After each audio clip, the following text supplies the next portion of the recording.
एप्टोस का APT token नया all time high कर चुका है, लेकिन क्या हकीकत में ये कोई बेहतर चीज है या कोई दो नंबरी है? मैंने पिछले कुछ अरसे में इससे इंतहाई गौर से पढ़ा है और जिस पर मैं ज्यादा मुतमिन नहीं हुआ हूं।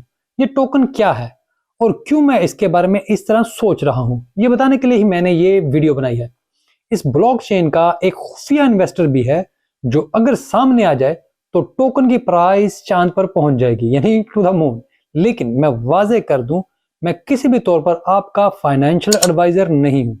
एप्टोस की चेन में क्या चल रहा है, आज हम इसको जानने की कोशिश करते हैं। वेलकम टू क्रिप्टो बाबा, मैं हूं Ali Rehan. Let's dive in.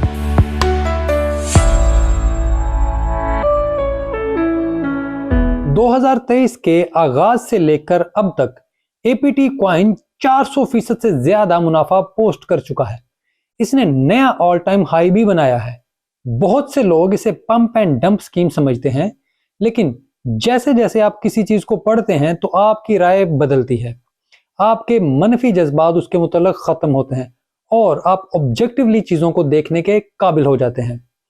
एप्टोस दर हकीकत एक बाय प्रोडक्ट है।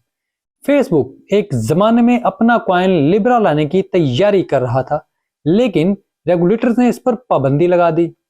लेकिन इस टीम में शामिल दो अरकान मोशेख और एवरीचंग ने हिम्मत नहीं हारी, वो लगे रहे और उन्होंने फेसबुक में काम के दौरान जो टेक्नोलॉजी बनाई थी उसी को मजीद बेहतर करके एप्टोस की बुनियाद रखी।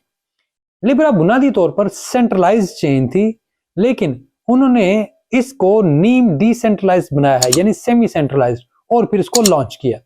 यूं आप इसे लिब्रा की बाय प्रोडक्ट समझ सकते हैं। ये प्रोजेक्ट मूव प्रोग्रामिंग लैंग्वेज पर बनाया गया है और ये भी एक लेयर 1 ब्लॉकचेन की तरह का ही प्रोग्राम है जो सोलाना और कार्डानो का मुकाबला करने के लिए बनाई गई है। एपीटी टोकन के लिए बहुत से अहम सरमायाकारों ने पैसे फराहम किए क्योंकि उन्हें उम्मीद है कि एपीटी आखिरकार बड़ी बड़ी चेन्स को हरा देगा। लेकिन इसके तमाम सरमायाकारों का नाम मंजर आम पर नहीं आया, यानी इन तमाम सरमायाकारों के नाम सामने अभी तक नहीं आए। ऐसी अफवाहें हैं कि फेसबुक के बानी मार्क जुकरबर्ग भी इसमें शामिल हैं, और अगर ऐसा कभी हुआ और उन्होंने बाकायदा ये ऐलान कर दिया तो ये अंदाजा लगाना मुश्किल है कि इसकी कीमत कहां तक जाएगी। सिर्फ इलोन मस्क का डॉज की प्राइस पर इफेक्ट आप देख लें और फिर अंदाजा लगाएं कि क्या होगा, कि मार्क जुकरबर्ग किसके पीछे है। लेकिन खैर, ये बात की बात है, देखें मुस्तकबिल में क्या होता है। अभी आगे बढ़ते हैं। इसके अलावा एप्टोस ने 2002 में $350 मिलियन इकट्ठे किए, जिसमें एंडरसन हॉडजर ने $200 मिलियन सीड राउंड में सरमायाकारी की, जबकि FTX वेंचर्स और जंप क्रिप्टो ने $150 मिलियन की सरमायाकारी की। फिर बाइनेंस ने एप्टोस के इकोसिस्टम को फरोग देने के लिए, मदद करने के लिए सरमाया फराहम किया। जब FTX वेंचर का नाम आता है तो बंदा परेशान हो जाता है कि कहीं कोई मसला ना हो, क्योंकि इस इदारे को भी अपने तमाम असासे बेचने हैं और इसकी वजह से वो अपने पास मौजूद एप्टोस को भी बेचेगा। लेकिन इसमें multi coin capital, block tower capital और क्वाइन बेस जैसे इदारों की सरमायाकारी भी मौजूद है, जबकि बाइनेंस जैसा बड़ा इदारा भी इसमें शामिल है। इस वजह से अगर कोई धचका लगता भी है तो वो कुछ अरसे के लिए होगा, यानी कि एक शॉर्ट टर्म धचका होगा। लेकिन लॉन्ग टर्म में ये तमाम इदारे इंतहाई स्टेबल तस्वर किए जाते हैं, जिसकी शमूलियत से हमेशा किसी भी इकोसिस्टम को फायदा ही हुआ है। एप्टोस ब्लॉकचेन को अक्टूबर 2022 में शुरू किया गया था, यानी पिछले साल अक्टूबर में यह ब्लॉकचेन शुरू हुई और अब भी इकोसिस्टम तरक्की के इब्तदाई मराहल में है। लेकिन इसने शुरू में ही ऑल टाइम हाई कर लिया है।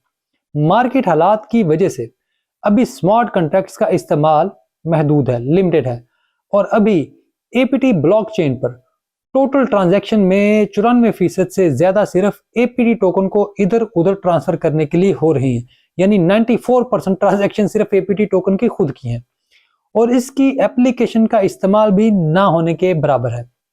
एप्टोस का दावा है कि इस पर फाल डेवलपर्स की तादाद एवलांचे और टेजोस से ज्यादा है, लेकिन कार्डानो, पोल्काडॉट, सोलाना और इथेरियम से कहीं कम है। ये इनका अपना दावा है। लेकिन जब आप एप्लीकेशन बिल्डिंग की तरफ देखते हैं तो अभी इसके कोई आसार मौजूद नहीं है, क्योंकि अभी इस दावे का भी कोई सबूत मौजूद नहीं है। यहाँ ये बात अहम है कि एप्टोस को कोई पहला प्रोजेक्ट नहीं है जिसने बगैर ऑन चेन इस्तेमाल के ही अपनी प्राइस में इजाफा किया हो। इससे पहले कार्डानो और पोल्काडॉट सालों से हमारे सामने जेर तमीर रहे हैं और उनकी ऑन चेन एक्टिविटी भी इंतहाई कम है। रियल वर्ल्ड यूज केस भी अभी बन रहा है, लेकिन इसके बावजूद इनके टोकन की प्राइस तेजी से बढ़ी और अब तक बढ़ती जा रही है। इसके अलावा अहम तरीन चीज ये भी है कि एप्टोस कम्युनिटी का कुल साइज टॉप लेयर प्रोजेक्ट से छोटा है। कार्डानो और पोल्काडॉट के अपने अकाउंट्स पर 1.3 मिलियन से ज्यादा यूजर मौजूद हैं, ज्यादा फॉलोअर्स मौजूद हैं। एवलांचे के 8 लाख से ज्यादा फॉलोअर्स हैं, लेकिन एप्टोस के सिर्फ 3 लाख फॉलोअर्स हैं। एप्टोस पर इंतहाई कम ऑन चेन एक्टिविटी और इकोसिस्टम में महदूद तरक्की की वजह से एपीटी में रैली ने तमाम मार्केट को हैरान करके रख दिया, और हैरान होने वाली बात भी है। और फिर बेशतर लोग समझे कि ये पंप एंड डंप है। टोकन की हद से ज्यादा मार्केट कैपिटलाइजेशन हासिल करना एक ऐसी बात थी जिस पर लोगों ने सवालात उठाए, और ये सवालात उठाने बनते भी थे।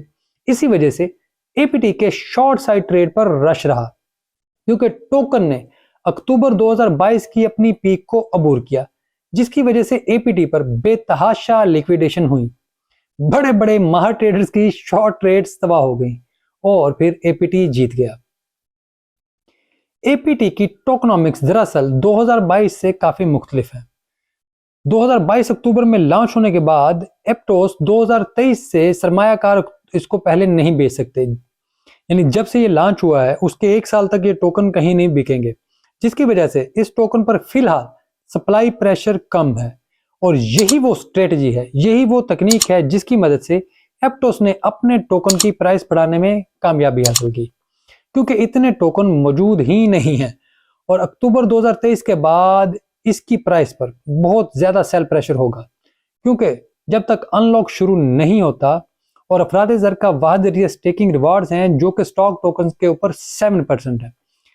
एप्टोस ने इब्तदाई सप्लाई का जो 2% है वो सार्फिन और डेवलपर्स में तकसीम किया है। जैसे जैसे ये तफसीलात सामने आई तो ट्रेडर्स ने इनसे फायदा उठाया, और अक्टूबर से पहले पहले एप्टोस की वो लोग ट्रेड कर रहे हैं।